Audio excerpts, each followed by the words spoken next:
고용 상황이 오히려 악화되는 모습을 보이고 있어서 마음이 매우 무겁습니다. 문 대통령은 일자리 정책이 충분치 못했다는 것을 인정하지 않을 수 없다고 했습니다. 경제 수장들의 불안은 정부 여당에 큰 부담이 될 수밖에 없습니다. 정부의 경제팀 모두가 완벽한 팀워크로 직을 건다는 결의로 임해줄 것을 당부합니다.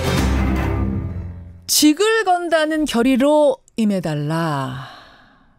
고용 문제, 일자리 문제에 대한 대통령의 당부였습니다. 지금 정치권의 최대 이슈는 고용 문제입니다. 여러분 요사이 언론에서 고용 쇼크란 얘기 많이 쓰는 거 들어보셨죠? 지난달 취업자 수가 5천 명 늘어나는데 그쳐서요. 8년 6개월 만에 최저치를 기록했습니다. 그러니까 이제 고용 쇼크라는 말이 나오는 건데 야권에서는 경제정책 전환을 지금 요구하고 있고 여권에서는 전 정부의 책임이 더 크다. 지금 이런 공방도 이어가는 와중인데 뭐 국민의 관심은 이게 전 정부 탓이냐 현 정부 탓이냐 이게 아니라 그래서 어떻게 할 건데 어떤 대안이 있느냐 이거 아니겠습니까? 지금 가장 긴장하고 있는 곳 일자리 창출을 기치로 출발했던 일자리위원회가 아닐까 싶어서요. 오늘 일자리위원회 이목희 부위원장 연결을 해보려고 합니다. 이목희 부위원장님 안녕하세요. 네, 이목희입니다. 안녕하십니까라고 묻는 마음이 편치가 않습니다. 여러 가지 어려움이 있습니다만, 예. 예상보다 또 상황이 더 안 좋다, 이런 것이, 이 흐름 자체는 대략 예상됐던 것들이니까요. 예. 흐름 자체가 예상이 됐다는 거는 무슨 말씀이세요? 지금 고용 사정이 좋을 수가 없는 조건들입니다. 현재 여러 가지로 봤을 때, 그러니까, 우리 예상보다 더 나쁜 결과가 나왔다. 예. 이런 것입니다. 그러니까 흐름이 좋지 않을 거란 예상은 했지만 지금 막상 닥쳐서는 그것보다 더 안 좋아졌다 이 말씀이세요? 예, 그렇습니다. 근데 사실은 이제 아까부터 예상하셨다는 얘기를 하셨는데 맞습니다. 그래서 대통령이 당시에 제 기억하기로는 첫 번째로 만들었던 게 일자리위원회고 본인이 직접 위원장을 하시고 그 밑에 지금 이목희 부위원장이 계시는 거 아닙니까? 네네. 예, 그래서 처음부터 출범 초기부터 챙겼던 건데 이게 왜 더 안 좋아지죠? 여러 가지 원인이 있습니다.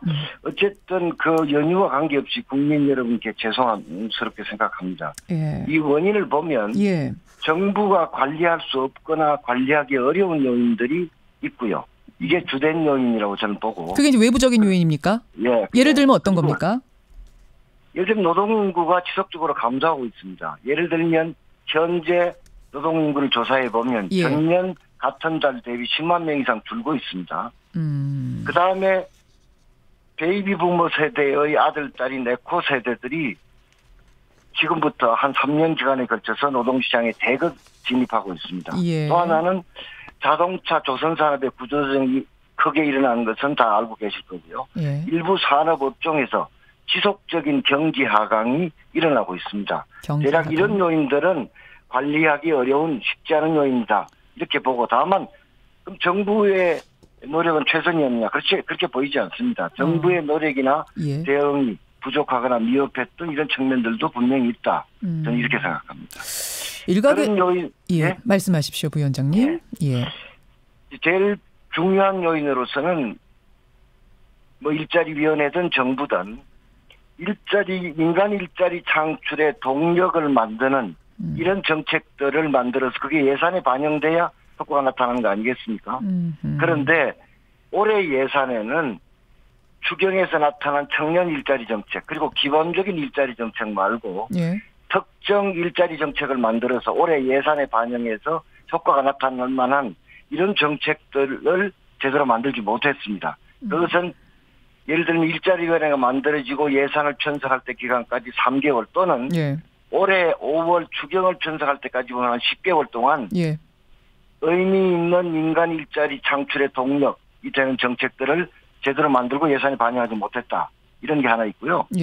두 번째는 최저임금 근로시간 단축과 관련해서 물론 최저임금 근로시간 단축은 지금 방향대로 가는 것이 옳습니다.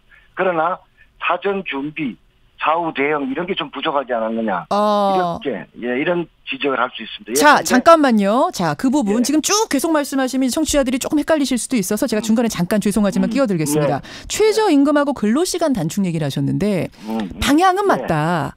예. 그렇죠. 방향은 맞죠. 최저임금도 더 올리면 올릴수록 좋고 근로시간도 단축하면 단축할수록 좋은 취지는 알겠습니다만 이게 좀 빠르다라는 게 이게 김동연 경제부총리의 지적이기도 하고 그래서 김동연 경제부총리는 최저임금도 그렇고 근로시간 단축 문제도 그렇고 재고해야 된다는 얘기를 어제 했더라고요. 동의하시는 건가요? 저는 김동연 장관이 뭐라고 했는지 모르겠습니다만 지금 말씀하신 그대로는 그건 동의할 수 없습니다. 그건 동의해서는 안 되는 이야기입니다. 재고는 아니다. 예, 예를 들면은 예. 제가 아까 드린 말씀은 최저임금이 대략 얼마 정도 인상될 것이다라는 걸 정부가 다 예측을 했을 거 아닙니까? 예. 그럼 그 사전 준비를 해야 됩니다. 예를 들면은 어떻게 하면 중소기업, 소상공인, 영세자영업자의 부담을 덜 수 있을 것인가. 예를 들면 프랜차이즈 본사의 수수료 문제라든지요. 혹은 임차료 문제라든지 혹은 카드 수수료 이런 걸 사전적으로 여러 가지 준비들을 정부가 여기에 대응을 해왔어야 하는데 그런 데서 부족함이 있었다. 저는 이런 말씀이고요. 근로시간 단축과 관련해서는 이제 우리가 언제까지 이런 세계 OECD 국가 중 두 번째 장시간 노동을 해야겠습니까?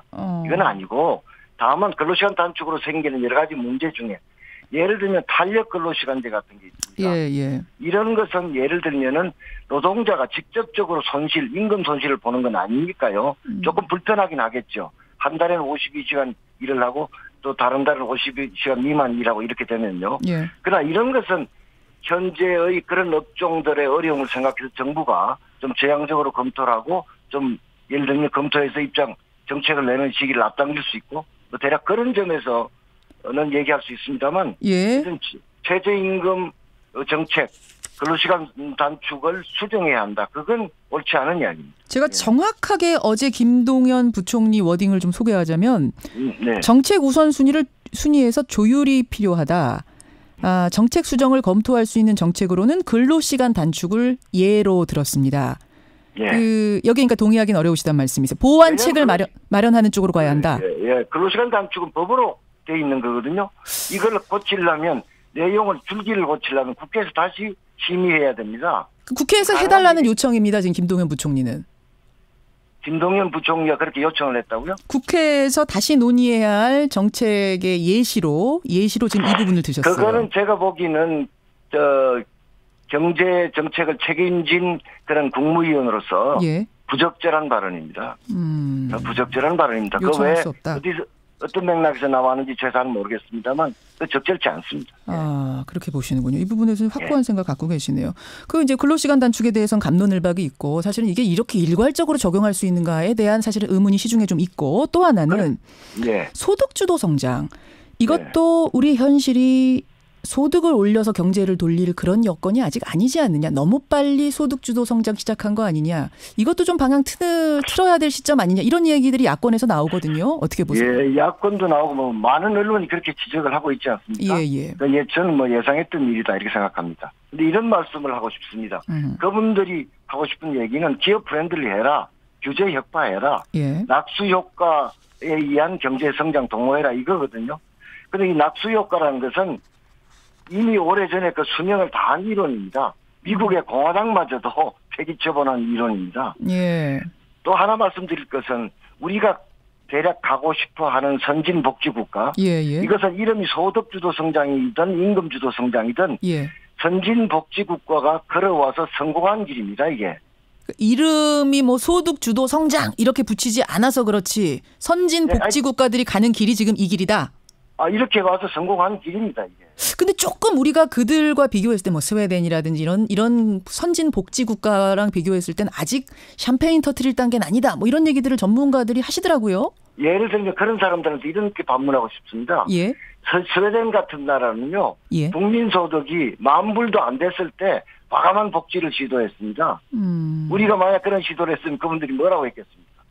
그리고 이거는 경제 패러다임을 바꾸는 일이기 때문에 다소간의 부작용은 있을 수 있고요. 그리고 저는 이 소득주도 성장의 효과가 이 정부 출범 2년 되는 내년 후반기부터는 이게 가시화될 수 있을 것이다. 이렇게 전망합니다. 내년 후반기까지는 좀 느긋하게 뭐라고 뭐 느긋하다는 표현은 좀 그러네요. 조금 느긋하게 진득하게 기다려달라 뭐 이런 말씀. 예. 자, 지금 그 부분에 있어서 이제 장하성 정책실장, 청와대 정책실장도 같은 생각을 하시는 것 같은데 반면에 김동연 경제부총리는 또 다른 생각을 하세요. 수정을 해야 된다는 뉘앙스의 말씀을 여러 번 하셨어요. 이 엇박자는 어떻게 생각하십니까? 저는 사실은 같은 정부에 있더라도 생각이 다 똑같을 수는 없지 않겠습니까? 물론이죠. 예. 네, 다를 수 있는데 문제는 두 가지 점이 있습니다. 하나는 두 사람이 중요한 얘기를 예를 들어 얼마 전에 당정청 협의회 할 때 나와서 두 사람이 다른 소리 했다 이런 거잖아요. 일요일 날. 예. 그럼 좀 언어를 좀 해서 억지로 맞추지 않더라도 같은 내용으로 얘기를 하면 좋겠고. 뒤에서 논의하고 나와라. 국민들 앞에서 혼란스럽게 하지 말고. 그럼요. 당연히 그래야겠죠. 또 하나는 사실은 작은 차이를 일부 언론이 침소봉대하는 경향도 있습니다. 언론이. 사실은 해석해 보면 그렇게 무슨 본질적 차이가 아닌데 나오기만 하면 장하성, 김동연, 장하성 엇박자 무슨 이견 충돌 이렇게 쓰는데 근데 저는 물론 국민들 그렇게 생각하시는 국민들이 있다면 두 사람이 사전적으로 좀 많은 대화를 해서 얘기들을 일치시켜가는 그런 노력이 필요하다. 그리고 두 사람 그렇게 하면 좋겠다 이렇게 얘기를 아니 이렇게 엇박자가 계속 나느니 한 사람이 차라리 그만두는 게 낫지 않느냐라는 얘기까지도 나와요. 너무 국민들 보기 혼란스럽고 경제는 안정적인 게 중요한 건데 좀 불안하다라는 얘기도 나와서 말입니다. 예, 그런 국민들께서 그런 생각하실 수 있는데요. 제 생각 같아서는 조금 더 지켜보자. 조금 더 그러니까 이 하반기 좀 더 지켜보고 정말로 예를 들어서 두 사람이 서로 의견을 일치 못 시켜서 문제가 생기고 실질적으로 또 누가 또 상대적으로 틀렸고 이런 게 검증된다면 그때 할 수 있는 얘기다 이렇게 생각합니다. 알겠습니다.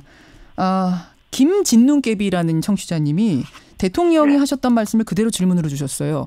이모키 일자리 부위원장님 직을 거실 수 있겠습니까? 일자리만.